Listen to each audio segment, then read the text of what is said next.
Mummy जी, पापा जी, आप लोग मेरे कमरे में क्या कर रहे हैं? मैं घर से बाहर क्या गई, आप दोनों की इतनी हिम्मत कि आप दोनों हमारे कमरे में आकर बैठ गए।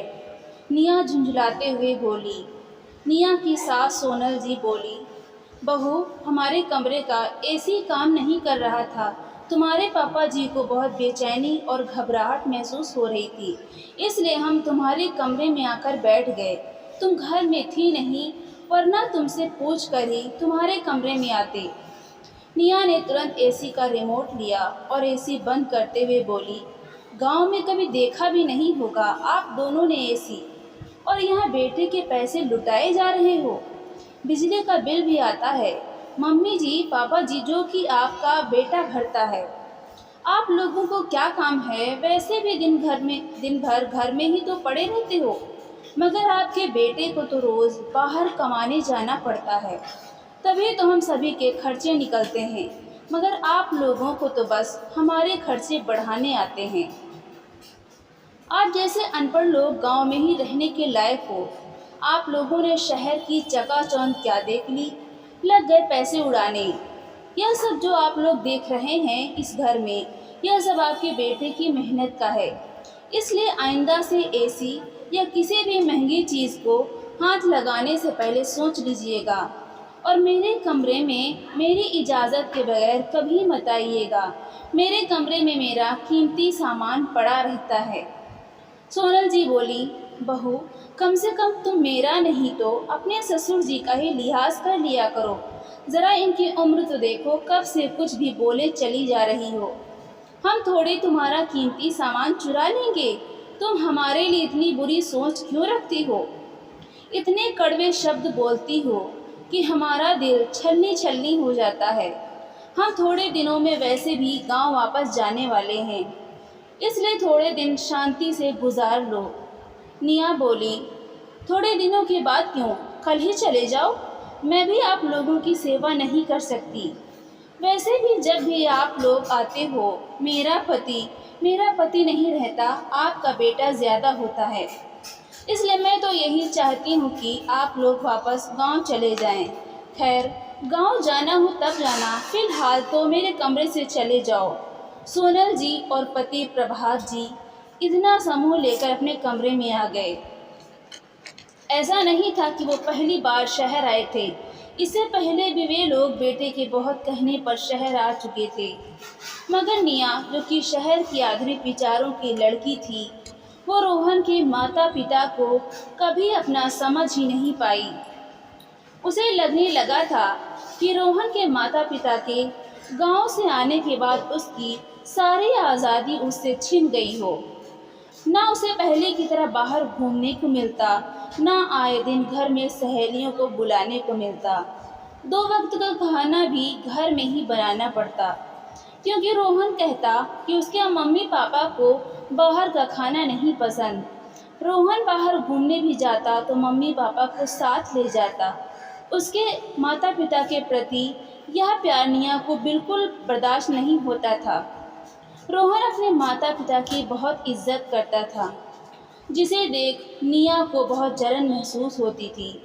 रोहन अपनी माँ से मनपसंद पकवान बनवाता और अपनी माँ की खूब तारीफ करता, जिसे देख निया जल भून जाती और उसे अपनी ही सास दुश्मन लगने लगती। वो भली भांति जान चुकी थी कि रोहन अपने माता पिता से बहुत प्यार करता है। निया घर में रोहन के सामने तो अच्छे से रहती, मगर रोहन के ऑफिस जाते ही वो रोहन के माता पिता से दुर्व्यवहार करने लगती। इसलिए रोहन के माता पिता ने गांव में ही रहना उचित समझा था।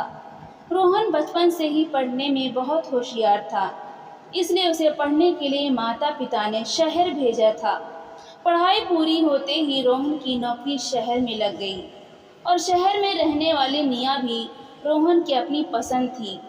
रोहन ने शहर में बड़ा मकान ले लिया था, जिसमें सारी सुख सुविधाएं थीं, और वो चाहता था कि उसके माता पिता भी उसके साथ रहें। माता पिता कहीं गांव में अकेले रहना रोहन को बहुत खलता था। वो कहता था कि जब हम यहाँ रह सकते हैं तो आप दोनों गांव में क्यों रहते हो। निया को अपने पति के पैसों पर बहुत घमंड था। और निया खुद भी बहुत संपन्न परिवार की बेटी थी, जहां उसने किसी चीज़ की कमी नहीं देखी थी। इस बार भी रोहन की जिद के कारण सोनल जी और प्रभात जी गांव से तो आ गए थे, मगर निया हर पल दोनों का अपमान ही करती। वो चाहती थी दोनों वापस गांव चले जाएं।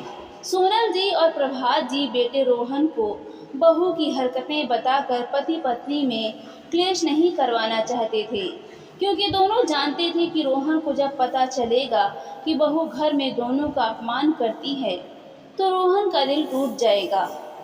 रोहन तो हमेशा दोनों को अपने पास ही रखना चाहता था, मगर निया उसे तो सास ससुर फूटी आंख न सुहाते थे।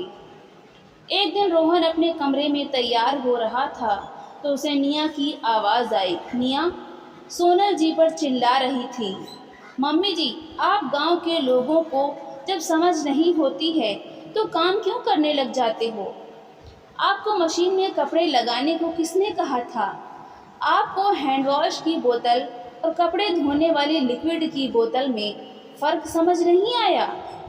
तो आपने मशीन में हैंड वॉश की बोतल में से लिक्विड डाल दिया। मैंने कितनी बार कहा है कि हमारे घर की महंगी महंगी चीज़ों को हाथ मत लगाइए। रोहन ने जब निया का अपनी माँ के प्रति यह बर्ताव देखा तो उसे सहन नहीं हुआ और वो गुस्से में बोला, निया, यार तुम किस तरह से बात कर रही हो मेरी माँ से? बड़ों से बात करने की तमीज़ भूल गई हो क्या? निया बोली, हाँ मैं भूल गई हूँ तमीज़ बात करने की। तुम्हारे अनपढ़ माँ बाप तुम्हें ही मुबारक हो, मैं इन लोगों को नहीं झेल सकती। रोहन बोला, निया, यह तुम कैसी बातें कर रही हो? माफ़ी मांगो मेरी माँ से। सोनल जी बात को बीच में ही रोकते हुए बोली, कोई बात नहीं रोहन बेटा, मुझसे गलती हो गई। तू बहू को मत डांट, आगे से मैं ध्यान रखूंगी। निया बोली, जब मैंने कोई गलती की ही नहीं तो मैं क्यों माफ़ी मांगूं? रोहन, मैं बहुत दिनों से इन दोनों को अपने घर में बर्दाश्त कर रही हूँ, मगर अब चीज़ें मेरी बर्दाश्त के बाहर हो चुकी हैं। तुम इन्हें गांव में ही क्यों नहीं रहने देते हो? बार बार हमारे घर क्यों बुलाते हो इन्हें? रोहन बोला, या हमारा घर क्या लगा रखा है? इस घर पर मेरे माता पिता का भी उतना ही अधिकार है जितना तुम्हारा, समझी? निया बोली, फिर एक काम करो, सारी उम्र अपनी माँ के पल्लू से बंधे रहो। बोलकर निया गुस्से में अपने कमरे में चली गई। प्रभात जी बेटे से बोले, बेटा तू हमारी गांव की टिकट करवा दे, हम नहीं चाहते कि हमारी वजह से तुम दोनों में क्लेश हो। रोहन अपने माता पिता से माफ़ी मांगते हुए बोला, निया की तरफ से मैं आप दोनों से माफ़ी मांगता हूँ, मगर आप दोनों मुझे छोड़कर मत जाइए। प्रभात जी बोले, बेटा फिलहाल हमारा गांव जाना ही सही रहेगा। तुम्हारा जब मन करे तब तुम हमसे गांव मिलने आ जाना। रोहन ने दोनों की गांव की टिकट करा दी। प्रभात जी और सोनल जी वापस गांव आ गए। निया इतनी घमंडी थी कि माफ़ी मांगना तो दूर को कभी अपने सास ससुर से गांव में फ़ोन पर बात भी नहीं करती थी। रोहन को निया का यह व्यवहार देखकर बहुत दुख होता था। कुछ महीनों बाद रोहन ऑफिस से घर आकर बोला, निया थोड़ी देर में मम्मी पापा आने वाले हैं, ज़रा खाना तैयार रखना। निया बोले, क्या तुम्हारे मम्मी पापा फिर से यहाँ आ रहे हैं? लेकिन वे वापस यहाँ क्यों आ रहे हैं?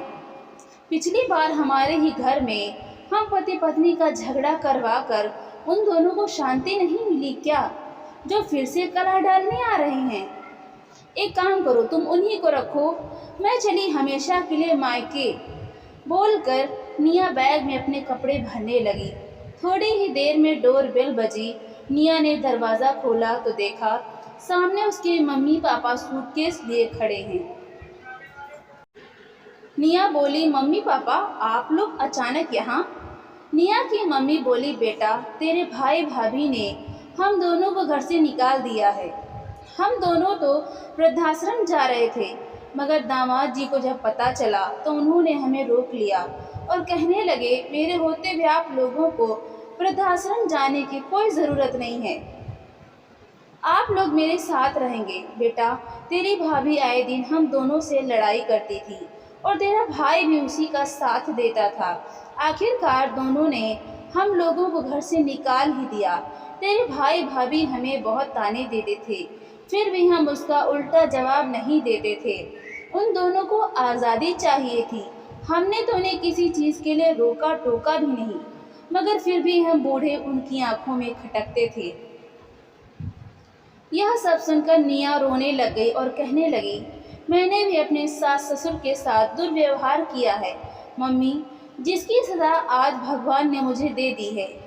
आज जब आप दोनों के साथ भाई भाभी ने ऐसा व्यवहार किया तो मुझे मेरे द्वारा अपने सास ससुर पर किए अत्याचार याद आ गए।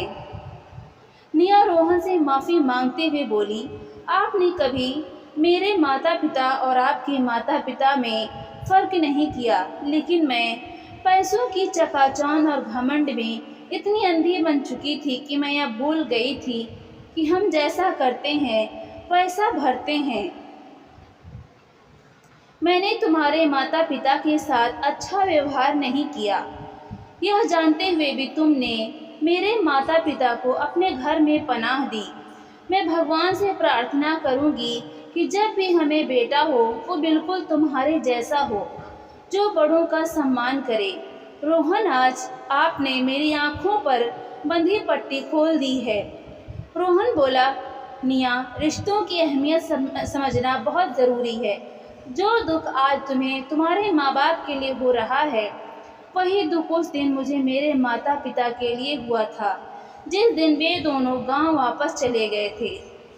निया, बुजुर्गों को यह भौतिक सुख सुविधाएं नहीं चाहिए, उन्हें तो बस प्यार और सम्मान चाहिए होता है। रोहन, आपने मेरी आंखें खोल दी हैं, बोलकर निया ने तुरंत गांव में अपने सास ससुर को फ़ोन लगाया और रोते हुए उन दोनों से माफ़ी मांगी और वापस आने की जिद करने लगी। सोनल जी और प्रभात जी ने निया को माफ़ कर दिया। सोनल जी बोली, बेटा, अगर सुबह का भूला शाम को वापस घर आ जाए तो उसे भूला नहीं कहते।